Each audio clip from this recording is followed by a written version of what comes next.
Basentebe Losi wano okuva mu gombola 3 eza Kampala babanguddwa ku ngeri y'okukwatamu emisango yagikwata ku baana abatulugunyizibwa. Okulaba nti tudduukirira abaana abali mu mbeera ezibatulugunya, tubajje mu mbeera ezo babeere tubabudeebude, tusobole okubazaayo mu mbeera ezibazimba ezibakulaakulanya nti enkya eggwanga lijja kubafunamu, famire zibafunemu ne community bafunemu. Omusomo guno gwali ku kitebe ky'eggombola y'e Kawempe gugendereddemu okukendeeza ku misango egyekuusa kutulugunya abaana nga kuteekeddwa Amcan Uganda abalwanizi b'eddembe eri abaana n'abakyala. Amaanyi agasinga tugenda kugeesiganya ku bakulembeze b'ebitundu, kuba abakulembeze bano ab'ebitundu bavunaanyizibwa okukola ku nsonga z'abaana, okuteekawo embeera mu bitundu byabwe gye bakulembera nti abaana tebatulugunyizibwa ate ng'obuyinza obubaweebwa amateeka.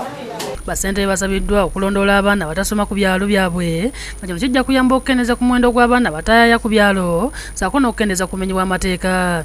Ssentebe wa Lule Zone mu bwayise wano Mivule Ssemakula asabye banne okuteeka ebyo basomeseddwa mu nkola nga kijja kuyambako okukyusa empisa ez'abaana ku byalo. Kuno gujja kunnyamba nnyo olw'okuba nti bampadde enkola gye tugenda okukolamu okulabirira abaana abasigadde awaka abava ku myaka 0 paka 18 n'abava ku 18-24 nabo ne tumanya pulogulaamu ki eziriwo kuba ekibiina kino kizze ne pulogulaamu nnungi nnyo ez'okulabirira n'engeri gyesobola okuvuunuka ebizibu.